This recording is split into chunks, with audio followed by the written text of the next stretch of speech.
English club Leicester city থেকে বরখাস্ত হয়েছেন দলের প্রধান coach Ruud van Nistelrooy. Premier লিগে পদোন্নতি নিশ্চিত করতে না পারাই তার ছাঁটাইয়ের মূল কারণ বলে জানা গেছে। গত বছরের নভেম্বরে লেস্টারে যোগ দেন ৪৪ বছর বয়সী এই ডাচ কোচ।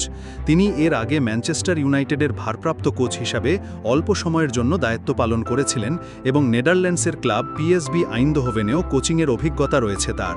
তবে লেস্টারে তার কোচিং ক্যারিয়ার খুব বেশি সফল হয়নি। মৌসুম জুড়ে দলের পারফরমেন্সে ধারাবাহিকতার অভাব দেখা যায় এবং শেষ পর্যন্ত তারা প্রিমিয়ার লিগে উঠতে ব্যর্থ হয়। ফলে ক্লাব কর্তৃপক্ষ নতুন মৌসুম শুরুর আগে দায়িত্বে রদবদলের সিদ্ধান্ত নেয়। ক্লাব এক বিবৃতিতে জানায়, দলের ভবিষ্যতের কথা চিন্তা করেই আমরা এই সিদ্ধান্ত নিয়েছি। আমাদের লক্ষ্য প্রিমিয়ার লিগে ফেরা, আর সে লক্ষ্যে সামনে এগোতে এই পরিবর্তন ছিল সময়োপযোগী। নিস্তেলরয়ের অধীনে খেলোয়াড় ব্যবস্থাপনাও প্রশ্নের মুখে পড়েছিল, বিশেষ করে লেস্টারের ঘরোয়া প্রতিভা ও অভিজ্ঞ মিডফিল্ডার হামজা চৌধুরীকে নিয়ে সিদ্ধান্ত ছিল বিতর্কিত। কোচ নিস্তেলরয় দায়িত্ব নেওয়ার পর জানুয়ারির শেষ দিকে হামজাকে ধারে পাঠিয়ে দেওয়া হয় শেফিল্ড ইউনাইটেডে। অথচ নিস্তেলরয় আসার আগে পর্যন্ত তিনি দলটির নিয়মিত সদস্য ছিলেন। অনেকেই মনে করেন দলের মাঝমাঠে চৌধুরীর অভিজ্ঞতা কাজে লাগানো হলে ফলাফল ভিন্ন হতে পারত। তার বদলে কোচ নতুন কিছু খেলোয়াড়কে একাদশের সুযোগ দিলেও মাঠে তার প্রভাব দেখা যায়নি।